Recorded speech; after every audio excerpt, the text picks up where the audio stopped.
이사야서 42장 말씀은 종의 노래라고 하는 메시아 예언으로 잘 알려진 말씀입니다. 이사야서의 말씀에 이런 종의 노래, 장차 오실 메시아 예수 그리스도에 대한 찬양, 그 노래에 대해 노래로서 한 네 가지 내용이 있습니다. 그 중에 하나가 이제 42장, 또 이제 43장 쭉 이어지게 되겠습니다만, 먼저 1절 말씀을 보면 내가 붙드는 나의 종, 내 마음에 기뻐하는 자, 곧 내가 택한 사람을 보라.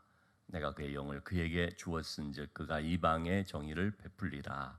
여기서 말하고 있는 나의 종, 또 내가 기뻐하는 자, 내가 택한 사람, 그렇게 얘기를 하고 있는데, 표면적으로 보면, 또 1차적으로 보면 이것은 바벨론에서 그 백성들을 하나님께서 이제 해방시키는데 하나님이 쓰신 바사 왕 고레스를 두고 하는 말입니다.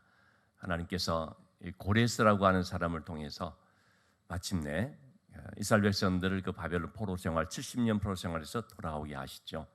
하나님께서 예언하신 그 말씀을 성취하시는데 역사적인 그런 사건 속에서 고레스라고 하는 바사 왕을 쓰게 됩니다. 이 고레스라고 하는 사람은 성경에도 분명하게 이름이 나와 있고, 또 어제도 말씀드린 것처럼 역대하 말씀 가운데서도 고레스가 이스라엘 백성들을 돌아가게 하면서 너희는 하나님의 전을 세워라라고 말하는 것도 볼 수 있다고 했습니다. 자, 그처럼 하나님께서 고레스라고 하는 한 사람을 쓰게 됩니다만, 사실은 이 고레스라고 하는 사람을 통해서 하나님께서 하실 궁극적인 일을 말씀하시는 것이다라고 할 수 있고, 그래서 이 고레스는 결국 누구를 예표하는 것이냐면 이제 예수 그리스도를 말한다는 것입니다. 제가 이렇게 말씀을 드린다고 해서 고레스라는 사람이 그럼 예수님의 어떤 그림자 같은 사람이냐, 그 뜻이 아닙니다. 고레스는 이방인입니다. 하나님을 경외하는 사람이 아닙니다. 단지 쓰임을 받은 것뿐입니다. 하나님께서 바벨론 나라에서 이 백성들이 돌아오게 되는데 그때 그냥 하나님이 쓰신 도구에 불과한 것입니다. 네, 이렇게 바벨론에서 그 백성들을 자유케 해주시는 그 사건이 뭐냐면 예수 그리스도를 통해서 우리에게 나타날 구원의 사건을 예표하는 것이기 때문에, 그래서 이 고레스라는 사람의 일이 우리 예수님의 사역을 예표하는 것이다 라는 그런 말씀이 되겠습니다. 자, 그러니까 지금 이 42장에서 말씀하고 있는 모든 그 내용들은 궁극적으로 메시아 되시는 예수님에 대해서 말씀하는 것이라고 하겠습니다. 예수님은 어떤 분이신가? 오늘 말씀에서 이제 크게 두 가지 부분을 말하고 있습니다. 예수님은 어떤 분이신가? 또 두 번째는 예수님이 어떤 일을 하셨는가? 항상 우리는 이 두 가지 면을 늘 알고 있어야 되죠. 예수님 그는 누구신가? 그리고 무슨 일을 하셨나? 예수님이 누구신가에 대해서 오늘 1절 말씀 아까 우리 읽었습니다만, 하나님께서 택한 종이고 하나님의 마음에 합한 자이고 하나님의 마음에 기쁨이 되는 자이고 하나님의 영으로 부어주셨고 이방의 정의를 베푸는 분이라고 할 수 있습니다. 여러분, 이 1절의 말씀을 보면 예수님께서 세례를 받으시고 나오실 때의 모습을 연상할 수 있습니다. 예수님이 세례 받으시고 공생애라고 하는 공적인 사역을 처음 이제 시작하시게 되는데, 세례 받고 딱 나올 때에 하늘로부터 먼저 비둘기같이 성령이 임하시죠. 그러니까 성령께서 예수님 가운데 있는 것이 사람들에게 보여지는 것입니다. 그리고 동시에 하늘로부터 소리가 들리는 것입니다. 이는 내 사랑하는 아들이요 내 기뻐하는 자니 너희는 그의 말을 들으라. 또 하나님의 어떤 기뻐하는 자, 하나님의 사랑받는 자, 이런 것을 이제 나타내 보여주시는 거죠. 이걸 가리켜서 우리가 성삼위일체, 성부, 성자, 성령이 함께 하시고 성부, 성자, 성령이 각각 계시지만 본질상 동일한 신성을 가지신 분이라는 것을 우리가 보게 됩니다. 어쨌든 예수님은 하나님이신 것을 보여주십니다.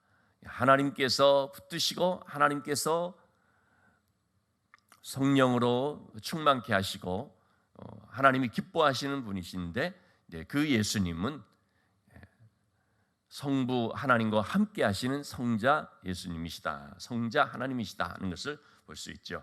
자, 그분은 또 어떤 분이신가? 2절의 말씀 보시면 외치지 아니하며 목소리를 높이지 아니하며 그 소리를 거리에 들리게 하지 아니하며, 그분은 너무나 부드럽고 너무나 온유하고, 그분은 주장하고, 그분은 높임을 받으려고 하는 분이 아니라 낮아지시고 섬기시며 겸손한 종인 것을 볼 수 있습니다. 여기서 높이지 않는다라는 말은 목소리를 높이지 않는다라는 것은 한마디로 겸손을 뜻하는 것이라고 하겠습니다.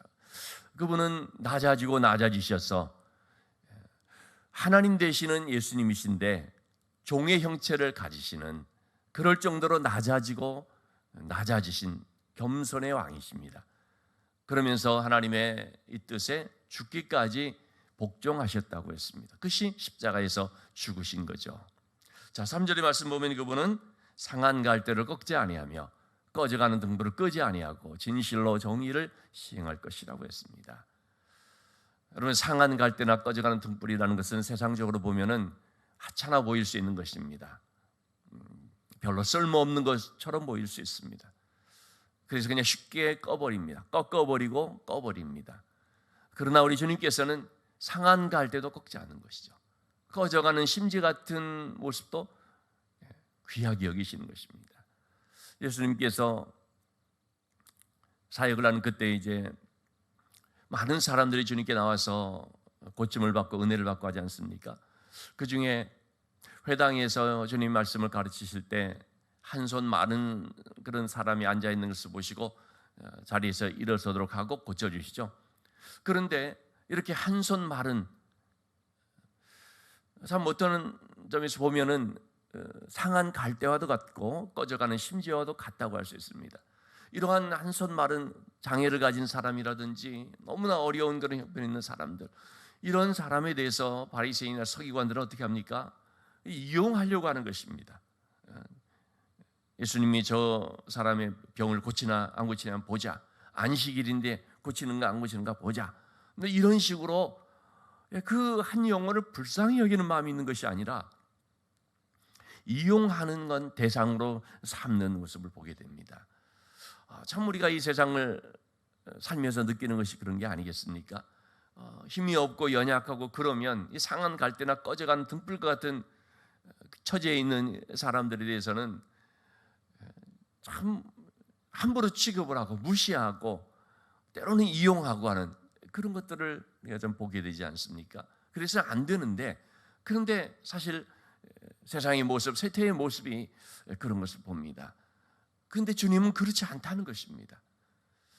그렇기 때문에 예수 그리스도를 나의 구주로 영접하고 정말 주님의 은혜로 충만하게 된 사람들은 그런 점에 있어서 시각이 바뀌고 그런 가치관이 바뀌는 것을 보게 됩니다. 상한 갈대를 귀히 여겨주는 것이죠. 저희는 함부로 하였고 좀 무시하였고 했던 그런 우리가 이제 바뀌어지는 거죠. 정말 불쌍히 여겨줄 줄 알고 도울 줄 아는 마음을 갖게 되는 거죠. 이것이 바로 예수 그리스도의 영으로 충만하기 때문에 되는 것입니다. 우리 주님이 그런 분이시니까요. 자, 그래서 4절 말씀 보면 그는 쇠하지 아니하며 낙담하지 아니하며 세상이 정의를 세우기에 이르리니 섬들이 그 교훈을 앙망하리라. 우리 주님은 끊임없이 열정을 가지고 세상의 정의를 세우기 위해 힘쓰는 분이시라고 하겠습니다. 여기서 말하는 이 세상의 정의를 세운다라는 것은, 하나님의 정의라는 것은 진리와 의가 합해진 것을 말합니다. 여러분, 가장 중요한 정의는 뭡니까? 하나님과 바른 관계를 갖는 것입니다. 우리 주님께서 오셔서 하신 가장 큰 사역은 하나님에게서 떠난 죄인들, 하나님과의 관계가 어그러져서 죄 가운데 살며 생명을 갖지 못하고 있는 그런 이 죄인들을 구속하여서 그들로 하여금 하나님과 바른 관계를 갖게 하는 것이라고 하겠습니다. 이것이 바로 구원의 사역이죠. 이것이 정의라고 하는 것입니다. 하나님과의 바른 관계. 그렇게 됐을 때에 그 다음 이어서 어떻게 됩니까? 이 세상 속에서도 타인과의 바른 관계를 가지고 우리가 살게 됩니다. 피조물 이 창조 세계와의 바른 관계를 가지고 살게 됩니다. 하나님과의 관계가 바르게 되었을 때 비로소 다른 것들과의 관계도 바르게 되어집니다. 하나님과의 관계가 바르게 된다는 것은 하나님과 화평케 되는 것입니다. 예수 그리스도의 피로 말미암아 우리가 하나님과 화목케 되면, 화목케 된 우리들이 바로 세상과 더불어서 화목한 삶을 살게 되는 거죠. 원수 관계를 맺지 아니하고 화목케 하는 관계를 갖게 됩니다. 원수처럼 여겨졌던 사람도 용서하게 되죠. 나에게 잘못한 사람도 용서하게 되죠.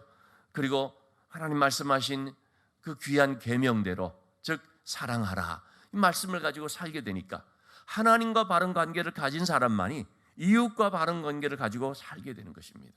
이것이 우리 주님께서 세우신 정의라고 할 수 있습니다. 이러한 정의를 세우기 위해서 우리 주님은 자기의 목숨까지 다 내어놓으신 것을 볼 수 있습니다. 자, 우리 주님은 어떤 분이신가? 이 땅에 오시는 메시아 되시는 예수 그리스도는 어떤 분이신가 하는 것을 말씀을 해 주셨습니다. 이것이 물론 전부를 말한 건 아니지만 그러나 중요한 부분들을 몇 가지로 설명해 줬다고 말할 수 있습니다. 자, 이렇게 우리 주님은 어떤 분인가 말씀을 하셨고, 이제 어떤 사역을 하시느냐에 대해서 몇 가지로 말씀을 우리가 살펴볼 수 있습니다. 우리 6절의 말씀을 보면 나 여호와가 의로 너를 불렀은즉 내가 너의 손을 잡아 너를 보호하며 너를 세워 백성의 언약과 이방의 빛이 되게 하리니 그랬습니다. 하나님께서 예수님을 통해 하나님의 백성들과의 언약을 이루십니다. 그리고 이방의 빛이 되게 하신다고 했습니다. 우리 예수님은 이 땅에 생명으로 오셨습니다. 그리고 빛이 되십니다. 그래서 예수님 가르쳐서 그 안에 생명이 있었으니 곧 사람들에게 비치는 빛이라. 요한복음 1장에서는 그렇게 말하고 있죠. 어둠의 세상 속에 하나님께서 빛으로 예수님을 보내셨습니다. 그래서 예수님이 하시는 일은 뭐냐면 빛의 사역을 감당하는 것입니다. 예수님 자신이 빛이시기 때문에 세상의 어둠을 밝히는 빛으로 오셔서 모든 어둠을 물리치고 물러가게 하시죠. 이 어둠이 뭡니까? 죄를 말하죠. 예수님이 하시는 사역은 한마디로 죄를 물리치는 사역입니다. 죄 가운데 사는 우리 어둠의 백성들이라고 할 수 있는 우리들에게 이 생명의 빛 대신 예수 그리스도를 통하여서 어둠에서 나와 빛 가운데 거하도록 하시는 그런 사역입니다. 자, 그것을 조금 더 말한 것이 우리 7절에 보면 네가 눈먼 자들의 눈을 밝히며 갇힌 자를 감옥에서 이끌어내며 또 흑암에 앉은 자를 감방에서 나오게 하리라라고 했거든요. 예수님께서 하실 사역을 잘 말해주는 것인데 눈먼 자를 보게 하고 또 듣지 못하는 자를 듣게 하고 갇힌 자를 나오게 하는, 여기서 말하는 이 갇힌 자, 감옥이라고 하는 것, 이것을 뭡니까? 흑암에 앉은 감방이라고 표현했는데 어둠 속에 갇혀 있는 것을 말합니다. 한마디로 말해서 흑암이라고 하는 그 캄캄함 속에 뭐 어디가 어딘지 보이지도 않고 분별할 수도 없는 그런 갇힌 상태에 있는 우리를 이끌어내 주시는 것입니다.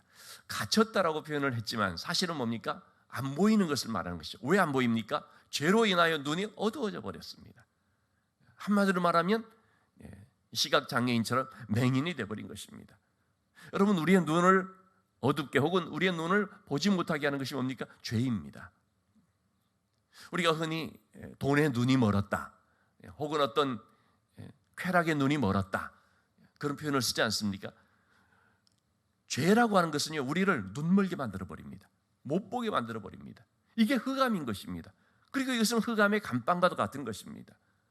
몸이 어떻게 딱 결박되어 있다는 것이 아니라 안 보여버리면, 흑암 가운데 있어버리면 그건 곧 정말 감옥에 갇힌 것과 똑같은 것이 되어버립니다. 그래서 우리 주님께서 이 땅에 오셔서 하신 사역은 뭐냐? 보게 하신 사역입니다. 물론 듣게 하신 것 똑같은 의미인데요, 보게 하신 것입니다. 닫혀졌던 그 눈이 떠지게 되는 것입니다. 우리가 예수 그리스도를 만남으로써 나타나는 현상이 뭡니까? 보게 되는 것입니다. 닫혀있던 그 눈이 열려지면서, 보지 못했던 눈이 열려지면서 뒤에 보게 되는 것입니다. 뭘 봅니까? 하나님의 나라를 보죠. 하나님의 나라가 있구나. 진리의 말씀이 우리 가운데 임하여서 그 말씀을 영접함으로, 내가 예수 그리스도를 영접함으로 나에게 나타나는 그런 하나의 어떤 첫 번째 나타나는 그런 모습이랄까요? 이것은 그냥 보게 되는 것이죠. 그건 누구나 아마 다 경험했던 부분이라고 봅니다. 저도 마찬가지였습니다. 이제 볼 수 있다는 것입니다. 이것이 바로 하나님의 말씀이로구나. 이게 진리로구나. 하나님이 누구신지, 예수 그리스도가 누구신지, 또 하나님이 약속하신 선물이 무엇인지, 구원이 무엇인지, 이게 보게 되는, 얼마나 놀라운 일인지. 여러분, 앞을 못 보던 사람이 눈을 떠서 보게 된다고 하면 정말 그 어떤 감격이나 어떤 그 느낌은 이루 말할 수가 없겠죠. 예수 그리스도의 사역은 이렇게 우리로 하여금 보게 하는 것이 말해주고 있습니다. 그래서 주님께서 이 땅에 오셔서 하신 그 모든 일들, 예수님 당시에 많은 그런 맹인들을 눈을 뜨게 하고 하는 이런 것들을 이제 알 수가 있는데요. 세리요한의 제자들이 와서 오실 그에게 당신입니까? 라고 물었을 때 주님이 말씀하신 게 바로 그런 것이었습니다. 너희가 지금 보고 들은 대로 가서 말하라. 맹인들이 눈을 뜨고 있고, 또 걷지 못하는 사람들이 걷고 있고, 듣지 못하는 사람이 듣고 있고, 이 모든 것들 메시아가 옴으로써 이루어질 그 일이 바로 지금 이루어지고 있다라고 주님 말씀하신 거죠. 자, 이렇게 주님께서 오셔서 하시는 사역은 한마디로 눈을 밝혀주고 또 귀를 밝혀주고 우리로 하여금 하나님의 나라를 볼 수 있도록 하는 그런 사역입니다. 자, 이러한 주님의 이 놀라운 그런 일들을 통해서 예수 그리스도를 영접한 사람들, 그들은 어떤 이제 삶을 살게 됩니까? 우리 9절의 말씀을 보시면, 10절의 말씀을 보시면, 항해하는 자들과 바닷 가운데의 만물과 섬들과 거기에 사는 사람들아, 여호와께 새 노래로 노래하며 땅 끝에서부터 찬송하라. 여러분, 이러한 예수 그리스도의 은혜를 입게 된 우리가 할 수 있는 것, 그것은 한마디로 말하면 찬양이라고 하겠습니다. 주님을 만난 사람들의 입술에는 찬양이 가득한 것입니다. 여러분, 하나님의 그 놀라운 은혜를 입게 되면 나타나는 반응이 뭡니까? 그냥 가만히 있을 수가 없습니다. 그냥 주체할 수 없는 그런 기쁨으로 너무나 감사하고 찬양하면서 그렇게 하지 않을 수가 없는 거 아니겠습니까? 성전 미문에 앉아있던 그 남인숲도 걷지 못하는 사람이 베드로의 그런 기도를 통해서 나에게는 은과 금이 없지만 내게 있는 것으로 너에게 주노니 곧 나사렛 예수 그리스도 이름으로 걸으라. 그랬을 때 이 사람이 일어나서 발목에 힘을 얻고 일어나 걷고 뛰기도 하며 그렇게 했다지 않습니까? 그 성전으로 가면서 얼마나 기뻐하며 뛰면서 그렇게 했겠습니까? 한 번도 걷지 못하였던 사람이 자기가 이렇게 걸을 수 있다는 것, 그 어떤 주체할 수 없는 기쁨이 사람들에게 막 나타났겠죠. 그러니까 그걸 보고 사람들이 베드로에게 막 몰려왔는데 5천 명이나 그날에 회개하고 세례를 받는 역사가 나타나지 않습니까?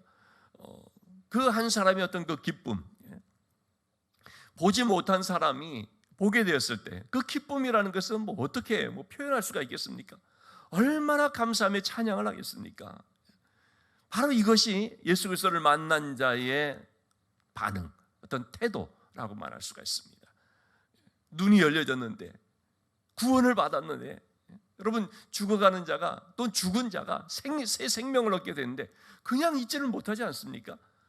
우리가 만약에 그런 모습으로 그냥 가만히 있으면서 맹숭맹숭하고 간다면 그건 뭔가 비정상적이고, 그 사람은 과연 구원받은 것인지, 이 사람이 정말 새 생명 얻은 것인지 아마도 의심의 눈초리를 보내게 되겠죠. 왜? 사람이 그럴 수가 없으니까요.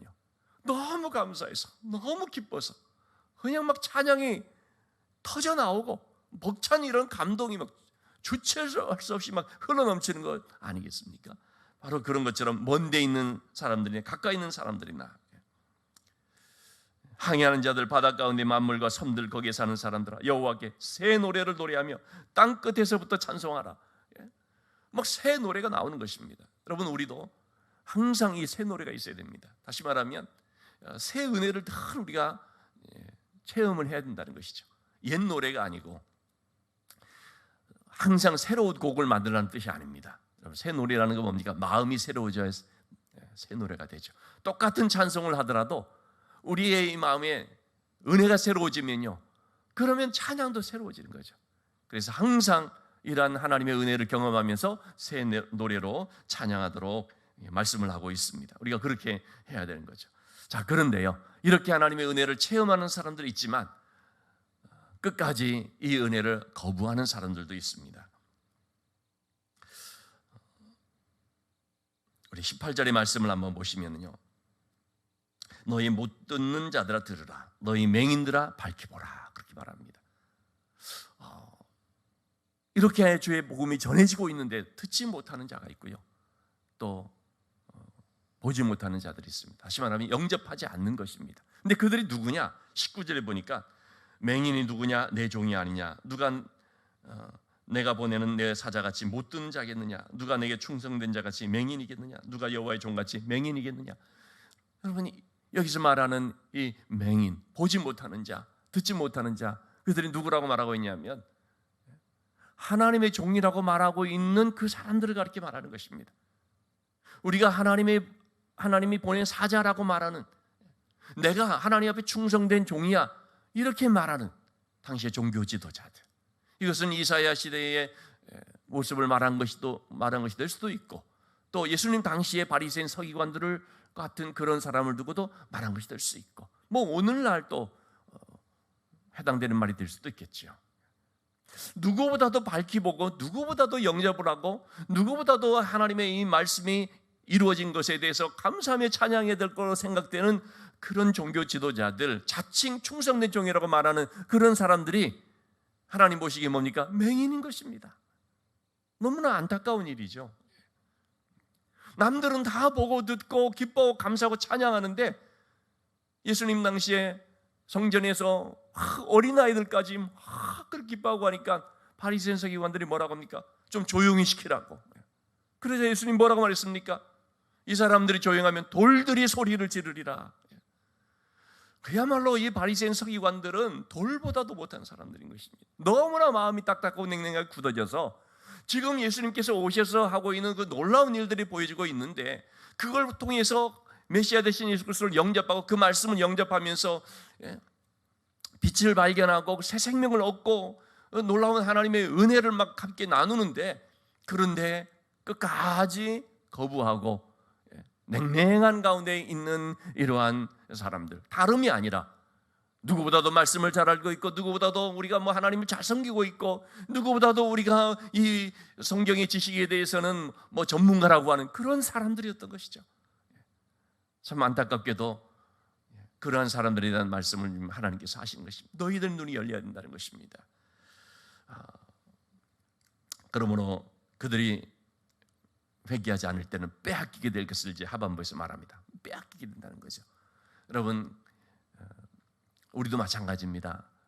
하나님의 그 은혜를 영접하지 못하면요, 은혜를 우리가 빼앗겨 버리게 됩니다. 그 이스라엘 백성들이 바벨론 포로 생활을 이제 하게 되는데 그 과정 속에 어떻게 됐습니까? 자신들이 그 뭐 은금 소중하게 여기게 되는 모든 왕궁에 있는 것, 성전에 있는 모든 뭐 은근 그릇들, 모든 걸 다 빼앗겨 버렸습니다. 느부갓네살이 와가지고 다니엘서 1장에 나오죠. 다 탈취해가지고 성전 그 모든 그릇들을 다 바벨론 신전 창고로 옮겨버립니다. 그런데 그것을 성경은 뭐라고 말하고 있냐면 하나님께서 그렇게 하시도록 했다라고 말합니다. 정말 우리는요, 이 하나님의 귀한 것을 소중하게 여기고 귀한 것을 귀한 것으로 여기지 아니하면은요, 빼앗겨 버립니다. 항상 있는 게 아닙니다. 그래서 우리는 참으로 하나님의 그 귀한 이 은혜들을 정말 간직하는 자가 되어야 됩니다. 말씀도 정말 우리가 귀하게 이 말씀을 다 간직하고 해야 되는데, 이 말씀을 소중하게 여기지 못하면요, 말씀도 빼앗겨 버리는 일이 벌어질 수도 있습니다. 여러분, 북한 같은 경우에 한때 제2의 예루살렘이라는 말을 들은 평양, 그런데 신앙생활을 올바르게 이렇게 하지 못하게 됐을 때 어떤 일이 벌어져 버렸습니까? 북한 공산 정권이 들이쳐가지고요, 다 빼앗아가 버렸습니다. 교회를 폐쇄시켰고 말씀 성경을 다 빼앗아가 버렸습니다. 참으로 이러한 그 혹독한 일이 우리 시대에도 있었던 거 아니겠습니까? 우리도 항상 그런 점이 있어서 방심하지 말고 자만하지 말고 뭐 언제든지 볼 수 있고 언제든지 우리가 예배 드리려면 드릴 수 있는 거야, 그렇게 생각하면 안 됩니다. 정말 귀하게 여길 수 있어야 됩니다.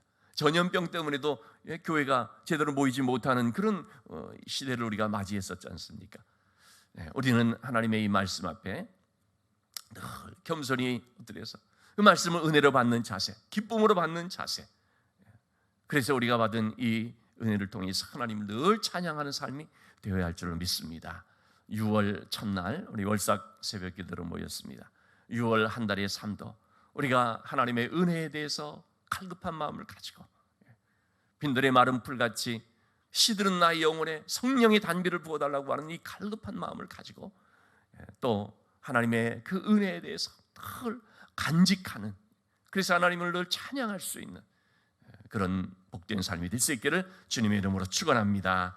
여러분 기도하실 때 우리 국내선교봉사 이번 주일 오후부터 이제 가서 진행하게 되겠는데 정말 은혜 가운데 하나님께서 함께 해주시도록 기도해 주시고 6월 한 달도 우리 교회와 또 우리 가정 주님의 은혜 안에서 복된 삶이 될 수 있도록 오늘 귀한 일꾼들을 또 뽑는 일들이 있는데 정말 하나님이 기뻐하시는 정의를 세우는 귀한 종들이 세움을 받을 수 있도록 우리가 기도할 수 있기를 바랍니다.